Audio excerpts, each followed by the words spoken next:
They say every child deserves a parent, but not every parent deserves a child. This couldn't be truer in today's case. Instead of seeing his children as tiny humans who needed his protection, Mick Philpot saw them as personal cash cows, bringing in benefits from the government. His greed blinded him to their humanity in the worst possible way. He was fame-hungry and narcissistic, diagnosed as a psychopath who made the lives of everyone around him a living hell. In this video, we'll examine how Philpot and his accomplices took the lives of 6 young children. We'll also explore what drove them to commit this heinous act. Let's get started. Mick Philpot was born in 1956 in Derby, England. He was notorious for fathering 17 children with multiple women, and if you thought he had so many children because he loved them, you would sadly be mistaken. He had practically no nurturing qualities. In fact, he was an extremely violent and unpredictable man. His toxic behavior with women and children began with his first relationship at 19. He charmed a 15-year-old named Kim Hill, and they began dating shortly after. In the beginning, Kim saw Philpot as an ideal partner, but it didn't take long before he became abusive in every way imaginable. His violence was so uncontrollable that he even started beating her in public. In one incident at a pub, Philpot struck Kim across the mouth with a pool cue. She started bleeding severely, but no one dared to intervene or try to help her. He would use any excuse he could find to harm her. For example, once Philpot broke her arm and fractured her kneecap with a hammer when she paid too much attention to a baby. As a member of the British Army, he would baselessly accuse her of infidelity when he returned from postings and physically assault her. He even shot Kim in the groin with a crossbow one time because he felt her dress was too short. Still in school, Kim often lied about the cause of her injuries to protect Philpot. After 2 years of abuse, in July 1978, Kim finally mustered the courage to send Philpot a breakup letter. In response, Philpot went AWOL from the army and broke into Kim's home. He attacked her in bed, stabbing her 27 times with a 9-inch knife. According to Kim, he menacingly told her, "If I can't have you, no one else will." When Kim's mother intervened, Philpot stabbed her 11 times. Both Kim and her mother barely survived the attack. Despite being badly injured, her mother, who was a nurse, crawled to a phone and raised the alarm. Paramedics arrived to find Philpot on the stairs, still holding the bloody knife. He told them, "I wouldn't bother. She's a goner. I've done a good job on her." Kim actually died, twice in the ambulance and on the operating table as surgeons battled to save her life. Philpot had slit her stomach open and stabbed her in the back, arms, and legs. She endured the horror of collapsed lungs, a punctured bladder, and injuries to her kidneys and liver. During the trial, Philpot spun a web of lies, claiming self-defense. However, the evidence painted a different picture. He was found guilty of attempted murder. Philpot received a sentence of 7.5 years, yet records show he was released after serving just 3 years and 2 months. This early release, attributed to good behavior, was nothing more than a slap on the wrist, leaving him with no real incentive to mend his twisted ways. While behind bars, he penned letters to Kim, feigning remorse, even proposing marriage upon his release. This horrific attack left Kim scarred for life. 4 decades on, Kim still receives counseling, haunted by her time with Philpot.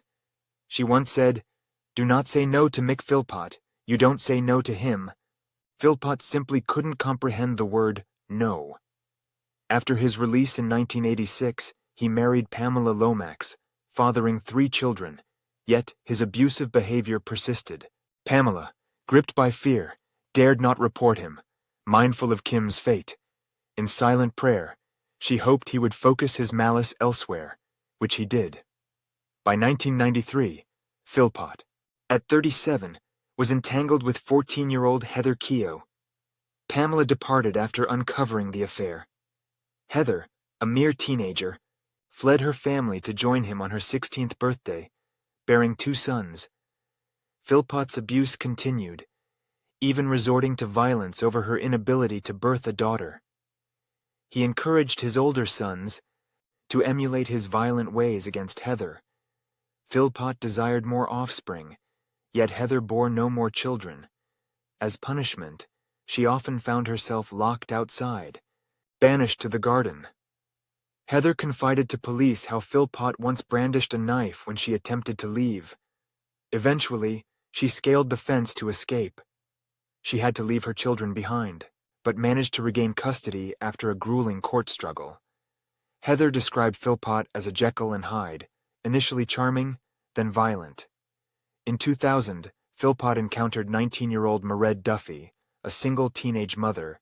She had recently escaped an abusive relationship. To her, Philpot appeared as a guardian angel. They moved in together, and he assumed the role of father to her son. He proposed in the hospital, following the birth of their first child, Jade, the subsequent year. Concurrently, he began a relationship with Lisa Willis, a 16-year-old orphan. Lisa, also a single mother, became his mistress, joining him and Mairead under one roof.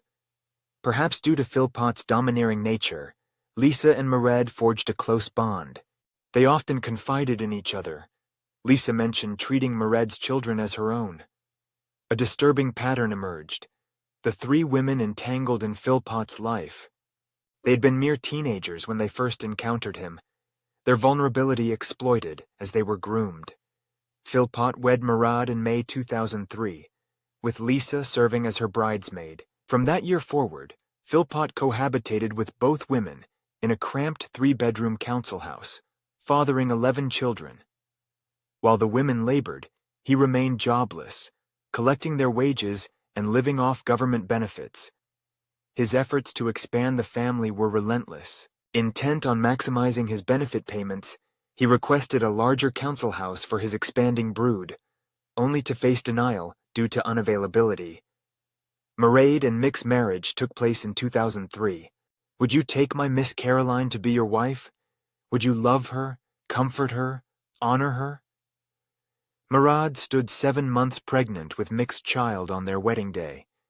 Philpot boldly defended his lifestyle choices. He expressed pride in his sizable family, dismissing detractors by faulting the council for failing to provide suitable housing. As an unemployed man, he argued for greater government assistance. Philpot sought media attention for his housing plight, appearing on The Jeremy Kyle Show in 2007, reminiscent of The Jerry Springer Show. During his appearance, Philpot defended his lifestyle and joblessness, blaming media scrutiny and his criminal past. Agitated by questions about his parenting and employment prospects, he clashed with host Jeremy over his reckless ways. On air, he claimed to have undergone a vasectomy. In his typically heated manner, he made an offensive gesture, telling the host, "Talk to that, pal. Talk to that." Philpot introduced his wife Mairead and second wife Lisa Willis, openly embracing his unusual domestic arrangement. Unfazed by public opinion, he proudly declared his large family. Philpot further asserted his willingness to divorce his wife to marry Lisa, only to divorce her subsequently, so she wouldn't feel excluded from the Philpot name. He went on to father 2 more children, earning the dubious title of Britain's biggest scrounger. As it emerged, he was collecting $25,000 annually in benefits. Philpot's bid for public sympathy to secure a larger home ultimately failed. Today, the quest is to uncover the truth behind the headlines, to truly understand Britain's most notorious scrounger. To you, the family pal, and my kids, I'll criticize you as much as I want. In 2007, Philpot appeared in a documentary series episode where Conservative MP Anne Widdecombe spent a week with him, attempting to reform his lifestyle. She arranged 3 jobs for him, including one at a barrel-making firm. However, Philpot failed to show up on the first day, causing the opportunity to slip away. The documentary revealed him residing in a caravan on his property, where his mistress and wife took turns to spend nights with Philpot. The MP remarked that Philpot showed no regard for anyone, using the term bitch to describe both his wife and mistress. She noticed none of his children sought love from him. Many couldn't fathom why the women in his life accepted or even wanted their situation. The prevailing view was, that his partners got along. Yet, behind closed doors, tensions among the throuple reached boiling point. "I've got my kids, my family. That's all I care about. Nothing else." "Don't say so then. Can I get the distribution of children right? 3 with my first marriage, 2 with another woman, 5 with my wife, 4 with Lisa, 1 with another woman, right? 2 on the way. That's 15, plus 2 more coming. Plus 1 from my time in the armed services, whom I've never met." He asked Mairead to divorce him thrice to marry Lisa. In 2010, Philpot received a police caution for slapping Mairead and dragging her by her hair outside. He wasn't kind to Lisa either. Philpot struck her with wood, threw hot coffee at her, and barred her from leaving the house, or speaking to men. By February 2012, Lisa had reached her breaking point in the toxic situation. She resolved to leave Philpot. She informed Mairead that she was taking her 5 kids swimming, but instead moved in with her sister. It was the only escape without confrontation. 3 months after Lisa's departure, Philpot was consumed with anger, embroiled in a fierce custody fight over their 5 kids. He, along with his wife Mairead and family friend Paul Mosley, hatched an unthinkable scheme. They plotted to burn their home with their children inside, framing Lisa for it. The arson was planned for the day, before a custody hearing between Lisa and Philpot. He desired his children back, driven by greed for more benefits and the prospect of a larger council house. The plan involved Philpot and Mosley, pouring gasoline through the mail slot and setting the house ablaze. Then Philpot would heroically rescue his kids, casting himself as a heroic father, to win the custody battle. Calling this plan misguided would be an understatement. On May 11, 2012, at 4 a.m., Philpot schemed to ignite his house. It went terribly wrong. The fire spread quicker than anyone anticipated. It led to the deaths of 6 children. Jade, John, Jack, Jesse, and Jaden died at the scene, while their half-brother Dwayne died in the hospital 2 days later. All deaths were due to excessive smoke inhalation. Fire investigators found temperatures in the upstairs bedrooms soared over 500 degrees Celsius. In a heart-wrenching turn, police confirmed that the fire was deliberately started with petrol under the letterbox, leaving no chance of survival for anyone in those rooms. It was classified as arson, with the devastating revelation that 6 children had been murdered.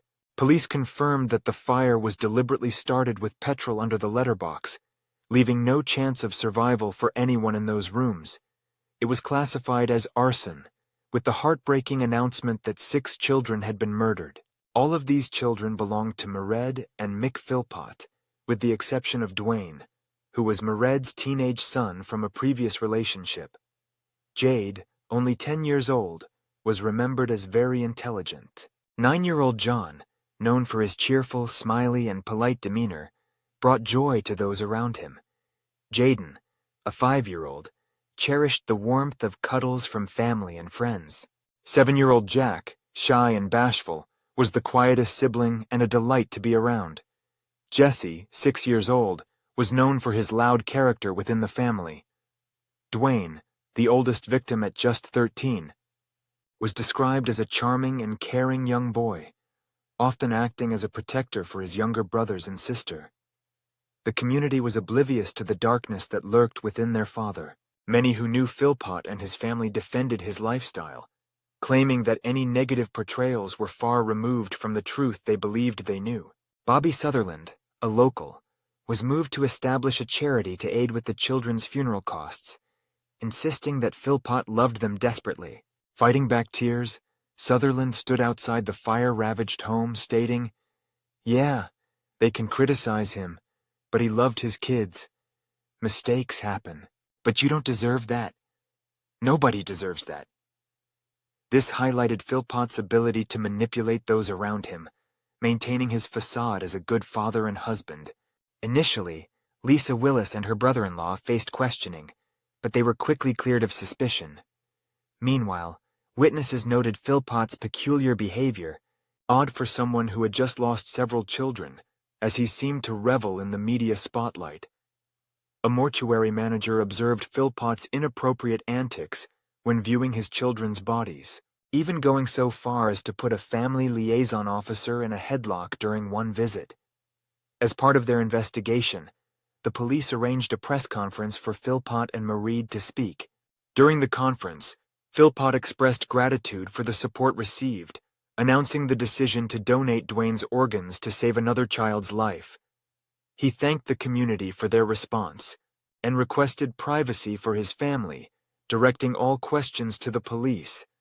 However, this press conference intensified police suspicions, as Philpot's behavior was noticeably inappropriate. In a bizarre twist, Philpot was seen flirting with a female police officer, calling her gorgeous, hinting he wished she'd join him at his hotel. Our gratitude is beyond words to everyone involved in this case. Visiting our home, the site left us in disbelief. We hail from a community riddled with violence, and worse. Witnessing its unity now is an overwhelming experience. Forensics uncovered evidence tying the Philpot family to the crime. A petrol container and glove lay near the house. By November, investigators found Philpot and Mosley's clothes tainted with petrol. To gather more, a recording device was planted in a police vehicle and their hotel room. The recordings captured Philpot's damning confessions, admitting blame for their children's loss. He was heard assuring, "Stick to the story. I swear, I never meant for this." The tapes also exposed Philpot watching Mairead engaging with Mosley, praising her reluctance to act. "Remind me what you told me. Why did you cry? Wasn't it really, really bad?" "But I did cry. It's a cycle. Let's move on. It's on me that our family's shattered. It's my fault we lost our children. The loss of our son haunts me. I should have foreseen this. It's my fault. Just a fingerprint on the window, minor inconsistencies. When we shook your butt, I mentioned going for a night drive. I can't recall saying that. Vicky mentioned you were high, but I denied smoking. During police interviews, Mosley claimed a sexual encounter with Mairead on a snooker table, hours before the fire. Philpot allegedly urged this to secure Mosley's loyalty. Philpot even confessed to multiple encounters with his wife and accomplice, Mosley, shortly after the tragedy. These tapes, alongside other clues, like an unused ladder intended for rescue, further implicated Philpot, Mairead, and Mosley in the arson plot. On May 28, 2012, Philpot and Mairead were apprehended for murder. They were officially charged 2 days later. On November 5, 2012, Mosley was also arrested after petrol traces were found on his clothes. The trial revealed Mosley boasting about his suspect status to many, even on dating sites. Whatever Paul Mosley's role, it appeared that Philpot was eager to keep him compliant, and investigators suspected coercion was at play. In December, Mosley's charge was lessened to manslaughter. The murder charges against Philpot and Mairead were also eventually downgraded to manslaughter.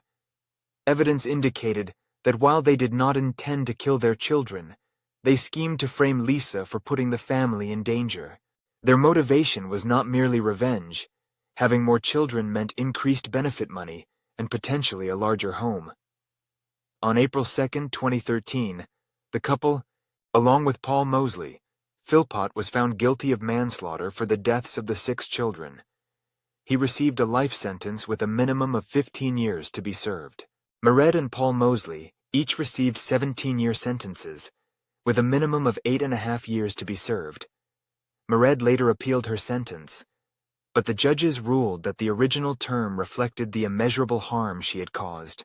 The Court of Appeal judges stated that petrol found on her clothing demonstrated her involvement in setting the fire, which had not been an impulsive act. She had also lied following her arrest. The judges noted that she continued to conceal the truth during her trial. In her sentencing remarks, Mrs. Justice Thirlwall stated it was evident the fire was Philpot's idea. However, she stressed that Mairead's children perished because she prioritized her husband. Therefore, we have concluded that this sentence cannot be criticized. The judge was meticulous in reaching her decision. She provided very cogent and clear reasons for her decision. She evaluated the primary findings of fact and the culpability of Mairead Philpot, arriving at a sentence that reflected that this very severe degree of culpability was coupled with the immeasurable harm she had caused by the killing of her 6 children, for whom, like any other mother, she had an absolute responsibility. After reviewing the circumstances and thoroughly considering the judge's comments, we have concluded, without hesitation, that this appeal must be dismissed. In November 2020, Mairead was released after serving half her term. She was eligible to be released on license and was taken by convoy to a halfway house. According to a source for The Sun, her convoy resembled one given to a celebrity. This was rather than that of a mother who had killed her 6 children. Mairead was also given a new identity for her protection. The Center for Crime Prevention described the release as appalling and called for killers to serve their full sentences. For such crimes, Paul Mosley was also released from prison in May 2021 after serving half his sentence, but he returned to prison in 2022 after breaching the terms of his parole. In November 2023, he was released again. The parole panel stated that they were satisfied that imprisonment was no longer necessary for the protection of the public. While Mairead and Mosley walk free, Philpot languishes behind bars, serving his minimum sentence of 15 years. He has been painted as a monster, abusive to women, exploiting the welfare system. To him, children were merely a source of income. Psychologist Glenn Wilson clinically assessed Philpot as a psychopath, an exhibitionist with antisocial personality disorder. What do you think of this chilling case? Consider everyone involved. Were their sentences too lenient? Philpot certainly received a slap on the wrist for his attempted murder charge in the 1970s. Could these tragic deaths have been averted if the justice system had been stricter back then? Share your thoughts in the comments below. For more videos like this, like the video, subscribe, and hit the notification bell to stay updated on true crime content. See you in the next one.